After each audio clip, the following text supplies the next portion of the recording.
Hi, and welcome to Bytes. I'm going to guide you through today's bite-sized accessibility topic, heading styles. Ever wondered why headings matter in digital content or how to use them effectively? You're in the right place. By the end of this session, you'll know what headings are and why they matter, how to use heading styles effectively in Microsoft Word and Canvas, and common mistakes to avoid when organizing your content.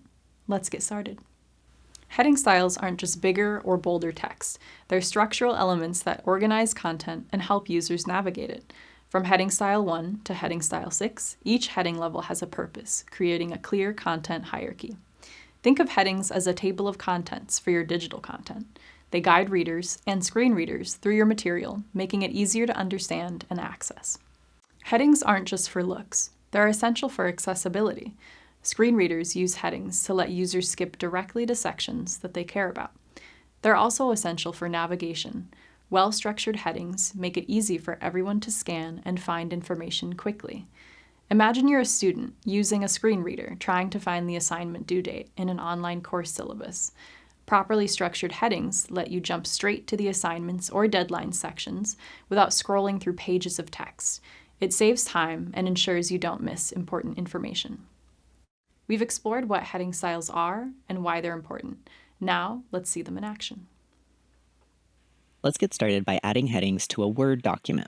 Our example document is an Introduction to Sociology syllabus. Currently, it doesn't actually have headings. The font size and type has changed for certain lines of text to provide a visual type of structure. However, if I click on the navigation pane, it tells me that this document doesn't have any headings, meaning that these heading styles are not accessible. Rather than changing the font size and type, we need to use the Styles section in the toolbar. I'll place my cursor in the line of text that I want to create a heading. For the Introduction to Sociology syllabus line, this is essentially the title of this document. Because of that, I'll make it a heading level 1. Any document should only have one heading level 1, making sure that I'm on the Home tab in the toolbar.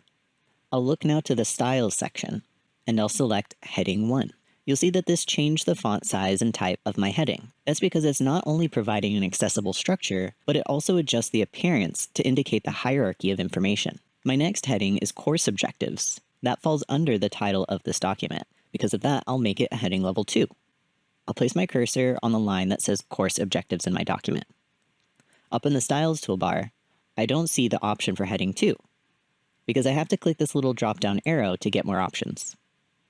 Now when I select heading 2, I'll see that the font size and type has changed. Now when I click on the navigation pane, I can see that the Introduction to Sociology syllabus title is flush to the margin of the navigation pane, while Course Objectives is slightly indented. This signifies that in the hierarchy of the document, Course Objectives falls underneath the title.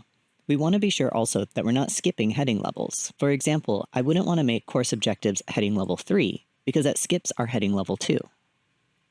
The next few sections in this document also fall underneath the title. For each of these, I'll place my cursor on the line, and then select Heading 2 from the Style section in the toolbar.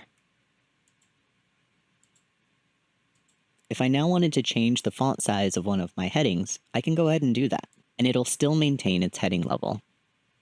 If I want to change the heading style across the entire document, there's also a way to do that without having to go through each heading one by one. I'll make the change just to the course schedule heading. I'm going to change this to a green color. Now instead of going through each heading level 2 on my document and changing it to the same green color, I can change them all at once by using the Style section. I'll highlight the text that I just turned green.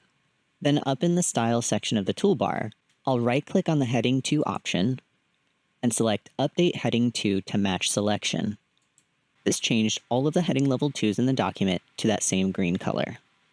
Under the Resources and Support heading of my document, there's further subsections that fall underneath that category. We have Student Support Services, Access Services, Advising, and Financial Aid. All of these subcategories fall under Resources and Support.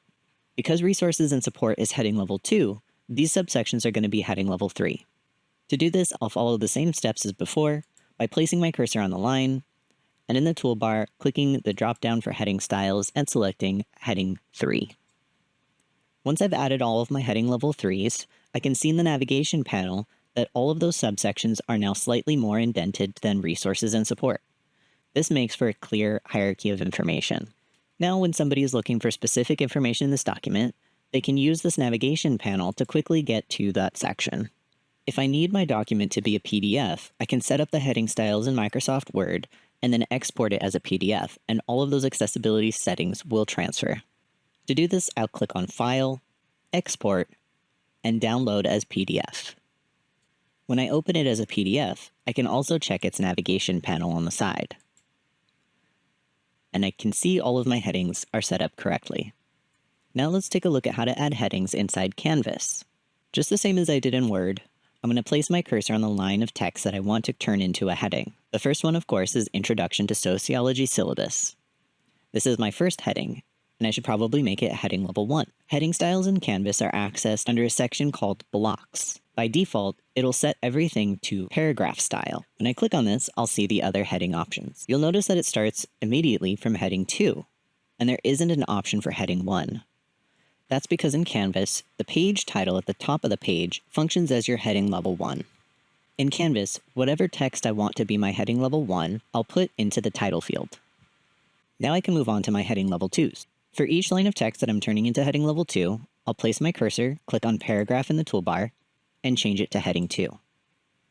Just like in Word, if I want to, I can change the size of my headings. However, unlike in Word, there isn't a way to apply this to all of the headings on my page, and I'll have to do them one by one. With my heading levels set, I'll go ahead and save my page. In Canvas, we don't have a navigation panel like we do in Word or in a PDF viewer.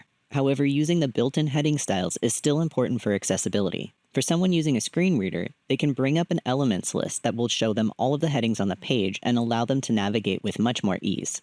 Let's give that a listen. Introduction to Sociology Syllabus Alternative Formats Expanded 1 of 1 Level 0. Level 1 Course Objectives 1 of 4. Course Schedule 2 of 4 Level 1. Grading Policies 3 of 4 Level 1. Resources and Support Expanded 4 of 4 Level 1.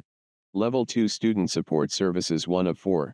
Access Services 2 of 4 Level 2. Advising 3 of 4 Level 2. Financial Aid 4 of 4 Level 2. Heading styles will also be read out by a screen reader as they're reading the page. For example, Heading Level 2 Course Objectives. This is why using built-in heading styles is so important for accessibility. It makes the structure clear for everyone and isn't relying solely on visual cues such as font size and type to communicate the structure of the document. Heading styles might seem like a small detail, but they have a big impact on accessibility and user experience. Thank you for joining us today. Remember, clear structure leads to better experiences for everyone. See you next time.